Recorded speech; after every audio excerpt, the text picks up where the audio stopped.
probably most of you in the room don't realize this, but 21 years ago this September, Matt Johnson, my old college roommate, came to me and my wife Sarah and asked us to go to dinner at Cracker Barrel right down the road. And he said, hey, I think we should start a church here in Murray, and not just any church, but a church that's really, really focused on the people who don't really like church, and to help them navigate what would it look like to come to church and find out who Jesus is and make it welcoming and easy for them to navigate taking a step toward Jesus. What do you think? And my wife and I at the time were attending a little church out in the county with her parents, and we had just had the first grandbaby of the family, and we're holding this little baby as we approach her parents and go, hey, we're leaving to go start a church. And there's this whole moment where I looked at her dad and I goes, don't worry, we'll be back in a year. 21 years later, right? So just so you know, my wife and I, looking back over the last 20 years, we celebrate 20 years at the church this September. Do not miss September 7th, by the way. It's going to be a wonderful celebration. But I got to thinking about what my wife and I appreciate most about the last 20 years of Journey Church. And I think I could nail it down in the fact that every time God presented us with a challenge or a thing, an opportunity for us to step into, He also brought along the people like you guys to make it work and accomplish. And so I just wanted to show you some pictures from the past that they're not like amazing pictures. You'll see how much digital photography has changed in 20 years. That's one of the things you'll learn. But let me show you one of the first services we had at the Kerr Center. We started out in the Kerr Center. Here we are in the Kerr Center with an awesome setup. That's me up there speaking. Huh, isn't that cute? You can't tell that it's me because I'm white. And so I blend right in with all that. That's why we have a darker background now. I'm just kidding. I don't know if that's true. But I got to look at this picture and I was like, man, some of these people, I actually recognize a few of the heads in there, and there are people that are still around. That's pretty cool. But those people that are there in the beginning, we had some things come along. Like, we wanted to do some things out in the community and before the community. And so we went out in the community, and this is, I don't know, Brett Shoecraft. I don't know if y'all know Brett and Mackenzie Shoecraft. They've been around since they were college students, but they came real adults. Yeah. Because a lot of you adult people didn't show up at our church because it was on a college campus, and it was mostly young college students who were there, and you didn't think we were a real church. So we had to convince you by going out in the community and doing things like painting your kids' faces to convince you, like, no, we're real. You can come see us at the Kerr Center.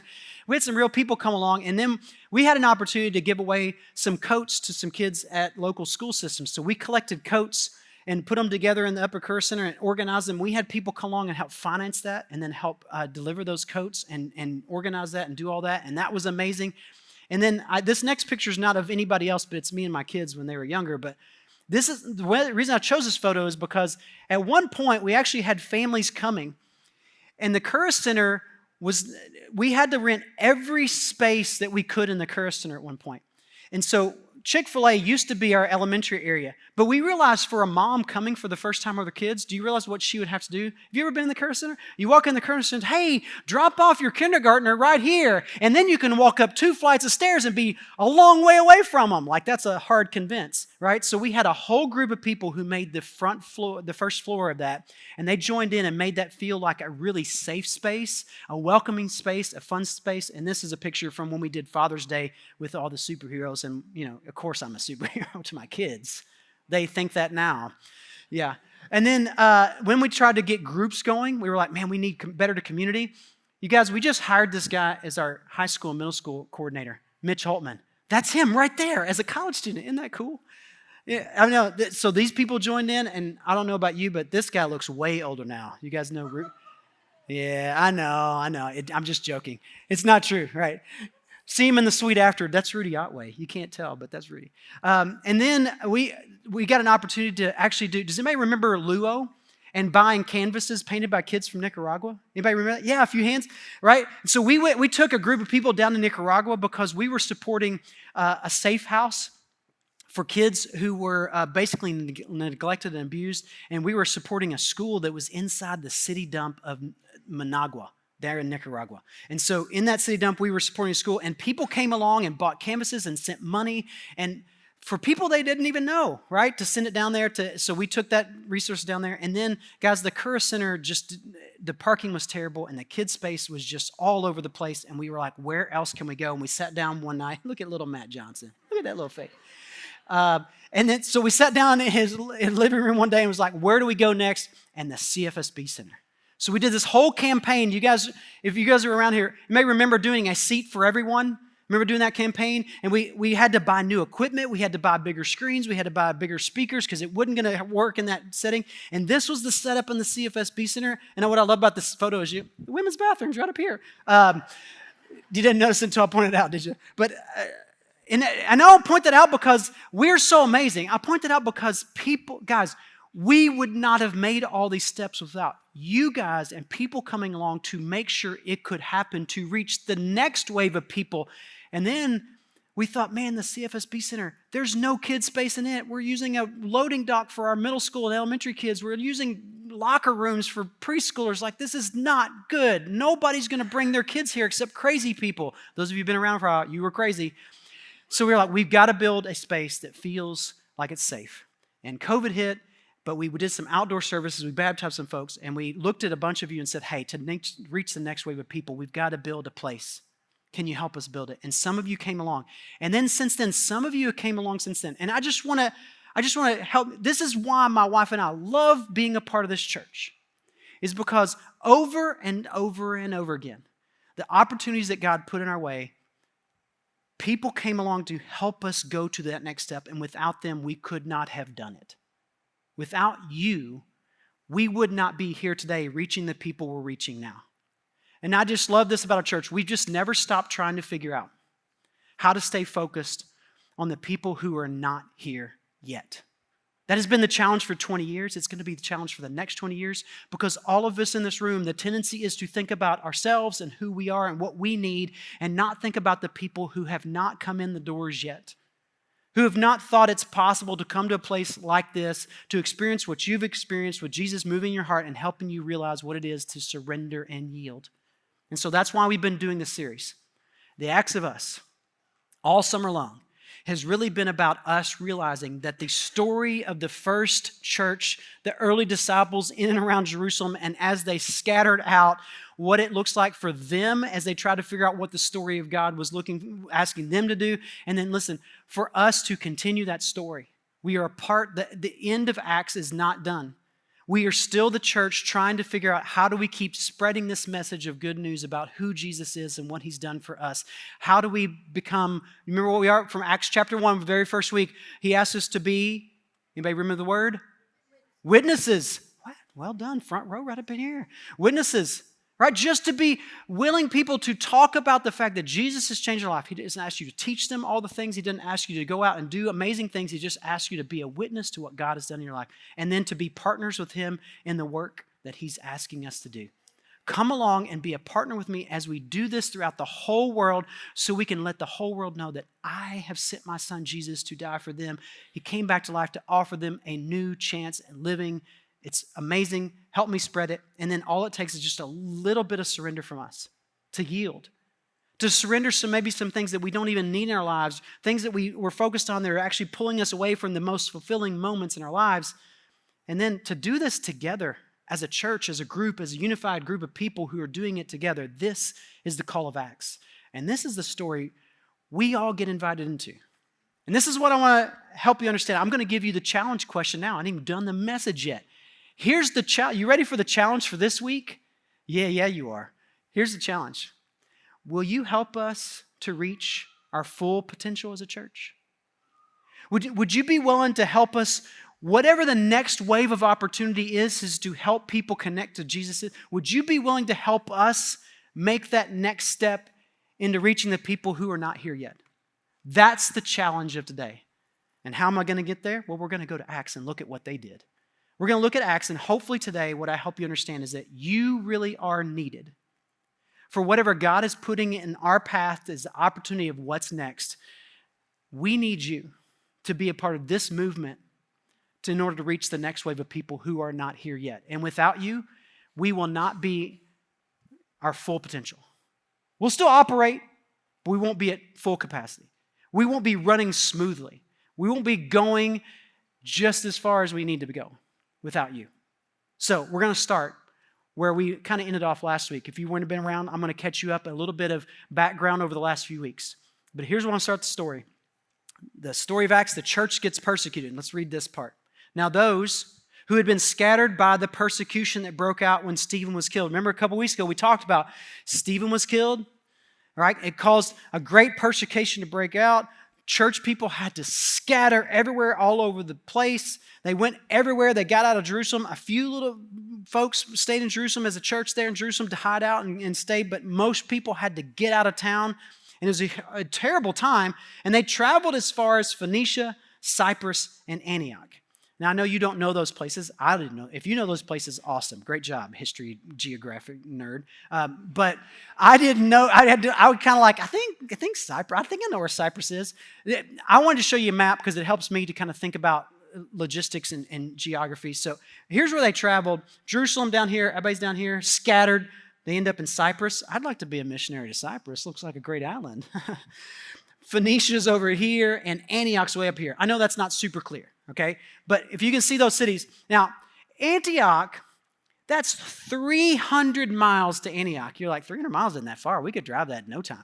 Right, you could drive it, teenagers. I get it, okay? Let's remember first century. No cars, right? Most people didn't have even the resources to be able to make the travel in a caravan. Like you're walking this thing, right? You're walking, no wagons, no covered wagons. Okay, so they're walking all this way. To walk 300 miles and to make this trek, if you were going to go from Jerusalem to Antioch, that is a 15 to 20-day journey if you're just carrying what's on your back and you're making the trip. So even longer if you have lots of supplies to take with you. This is not an easy trip. And what were these Jewish people who were persecuted and spreading out all over, what were they doing? Well, they were doing what God told them to do. They were spreading the word only among the Jews. Stop and pause. These are Jewish people in Jerusalem who became Jesus followers, who became followers of Jesus. And the mission was to go and tell the world, right? And they didn't move very quickly, and so the persecution happened, and they were kind of forced to move, and the movement started spreading. And let's just be graceful on them for just a second. If you had to leave your home, if I had to leave my home today and go, when I move to a new city and when I go somewhere, I'd look for people who kind of lived like me and looked like me because that would be the easiest way to get in and get a job and move on with my life. And these people were no different. But this was not their mission, right? This message is not just for the Jews who lived in the Jewish communities where they went to find comfort. Let's be honest, they had to go find jobs, and it wasn't like they could go down to the local McDonald's and put in an application. Like, this was a big deal. They gave up land and businesses where they lived in and around Jerusalem, and they left and they went to find an economic way to take care of their family. And so they went to people they knew. I'm not blaming them. I'm just saying part of the deal, though, was not just to share this with only the Jews. And luckily, what we're about to read, it didn't stay that way. Or else, I don't know about you, but I don't have any Jewish heritage in my family tree. I wouldn't be here if it weren't for what happens next in the story. And most likely, all of us in this room would not be here talking about being Jesus followers or considering being Jesus followers or wherever you're at in your faith journey. It wouldn't be a possibility to do this if it weren't for what happens next. So some of them, however, men from Cyprus and Cyrene, went to Antioch and began to speak to Greeks also, telling them the good news about the Lord Jesus. Stop and pause and think about what this took. A group of Jews watching all their Jewish Christian friends do their thing in the communities and talk to other Jews about Jesus, and suddenly they have this crazy, harebrained ideas. Well, I work with Joe down at the docks. Should I tell him about Jesus? You think that's okay? Can you imagine what that felt like for the first people thinking, like, can we go tell the lady down at the market? Can I talk to her about it? I mean, she doesn't live like us at all. Can you imagine in that day, 300 miles separated two very different cultures? In Jerusalem, this Jewish culture and the way they ate and the way they lived and what they did and how their practices and their customs was totally different. And they would have never interacted with people from Antioch. It's not like they when they went up there, this was a brand new world. These are people like, they eat that? Are you kidding me right now? Bacon? That was a good thing. But right, But I'm just saying, but they didn't know, right? They didn't know there was a whole different customary shift for them. And for them to go, what if we told these Greeks? I mean, they don't live like us. They actually are kind of gross and they don't do things like this. But what should they know about Jesus? And luckily they did it, right? And what happens? Let's see what happens. The Lord's hand was with them. Of course it was. This was the plan all along. I'm going to send you to Jerusalem and Judea and Samaria and to where? The uttermost parts of the earth. You're going to go everywhere and tell everyone that you walk along beside about Jesus. And a great number of people believed and turned to the Lord. This is what's crazy amazing. These few little people who are unnamed. Paul got his name in the list, and he even killed Christians before he became a missionary. We couldn't get a shout out. I'd be a little bit sore, right? These guys were not mentioned. I think it may have been on purpose. Because I think this movement blew up so quick, they couldn't even keep track. Well, who started this? I don't know. Somebody started talking to so-and-so down there, and man, it just went through the neighborhood. Nobody probably knew where it started because a great number of people, boom, start believing in Jesus. And imagine this moment in the church when the Jewish people realize God's using Greeks. What? They come to Jesus and they believe in Jesus' death and resurrection, that he's alive and he's well, and the Spirit's moving in them to do things, and they're changing the way they live to match up with the way Jesus lived, and they're doing... Wow, this was a huge moment of celebration. Except the people down in Jerusalem, remember, that's a long way away, but I don't know how long it took, but they get news. Here's what happened. News of this reached the church in Jerusalem, and they sent Barnabas to Antioch. Now, I'm not going to read too much into this, but listen, maybe it took months for news to travel back that these Greeks are starting to believe in Antioch, right? I don't know about you, but if I were a Jewish believer back in Jerusalem where the whole kind of movement started and I had been with Jesus and I had watched Jesus and they told me like, hey, these people who are not Jews, man, they're believing and following Jesus left and right, I'd be like, yeah, but did they get it right? Like, but are they doing it the right way? Like, are they saying it in the right way? Are they doing the right things? Are they actually responding to what, because they probably don't realize what Jesus was really here to do because he's our Jesus, right? So I don't want to read too much in it, but here's what happens. These guys at least have the wisdom enough to be like, hey, we trust you, Barnabas, because we read about Barnabas last week. Remember, Barnabas they got the nickname the Encourager, right? And he's the one that brought Saul along when nobody else trusted Saul because he was off killing Christians for a while. And Saul turns around and is like, I believe in Jesus. He's the one who's like, all right, I believe you, Saul, come on. This is the guy, and they trust him, and it's like, you got to go check this out. Go see, is this real? Is this the real deal? Are they really doing it? Is this really something that we should be paying attention to and helping support? So what does Barnabas do? He runs up there in 20 days. And when he arrived and saw what the grace of God had done, he was glad and encouraged them all to remain true to the Lord with all their hearts. Let me ask you just a personal question really quick. Have you ever had this picture of what your life and success and your joy and your purpose would feel like? And you chase your joy and your purpose and your fulfillment in life through your work or through your family or through having kids or whatever it is that you think of as like, if once I get there, once I'm the boss and I have my own business and I can run things and I know how to do things better than anybody else and I can kind of own this business and make it. And by the way, there's nothing wrong with owning your own business and knowing how to do things better and owning a business and running it well. There's nothing wrong with that. But have you ever gotten there and been like, yeah, it's not what I thought it would be? Have you ever gotten the thing that you want and you bought the thing because you got the money that you thought and you got the job and you bought the thing and you're like, it's not as great as I thought.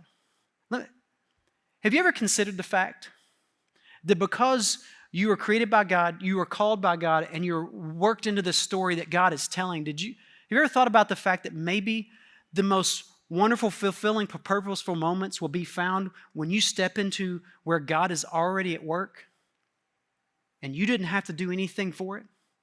Think about this moment as Barnabas walks into this town and he realizes for the first time, holy moly, the Greeks really are believing in Jesus. He didn't do anything for it. He didn't work for it. And he walks right in, he's like, guys, we got to get to work. Guys, This is awesome. Yes. Y'all keep going with that. Yes, that's a great thing you're doing for those people over there. Oh my goodness. Yes. Start that study over there and get in that home and y'all talk about that. Yes. And he just jumps right in because the grace of God had done the work and all he had to do was step in to be fully fulfilled and fully purposeful in that moment. Have you watched for God at work where you are? Because Barnabas shows up and he's like, yes, I want to do what God is doing right here, right now. I want to be a part of that because this is unprecedented and amazing. And so here's what it says. Barnabas, he was a good man full of the Holy Spirit and faith. And then a great number of people were brought to the Lord. We had a great number already. And now Barnabas comes along and all he does is do a little bit of encouragement and boom, it doubles. It just goes brush fire, right? The whole community is changed. Antioch, the city, is changed. Listen, people's lives are being changed all across the board, so much so that Barnabas is like, man, this is amazing. Saul, you got to come help me. So for a whole year, it says, Barnabas and Saul met with the church and taught those great numbers of people. The disciples were called Christians first at Antioch. Hey! If you didn't know that, here it is. You know why we call ourselves Christians? Because the people at Antioch, they're the ones that started it. How do you get a name like Christian? Now, you break the name Christian down, it just means Christ-like. It means little Christians. It means little Christs. It means people who are so much like Jesus that we're just going to call you Christian. You're so much like Christ in the way you respond and act in situations. Man, you just look like Jesus everywhere you go and in everything you do. That's pretty cool. I don't know about you, but I hope one day, I'm not there yet, but somebody's like, Jarrod, that guy's pretty close. Like he got really close to being like Jesus. That would be awesome. That's the goal. And here they are. How did they get this name? Because, the movement's just going boom, boom, boom, boom. Everybody's coming to Jesus all over the place. Great numbers. They're teaching and blah, blah, blah, blah. Well, what about to happen is bad. Bad things are about to happen.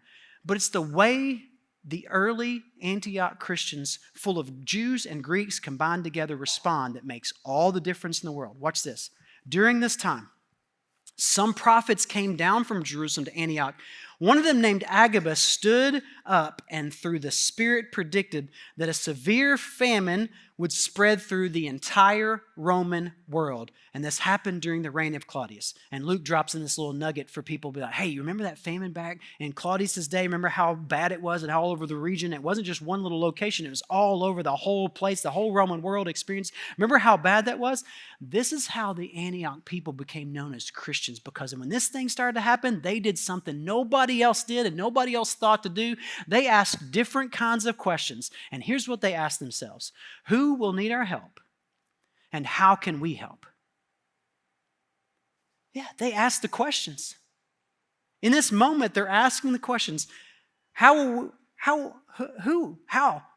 Because we know this movement of Jesus is not just about us, it's about other people. How are we supposed to respond to this as people who are following Jesus? What do we do when things get scarce? Here's what they did. The disciples, as each one was able.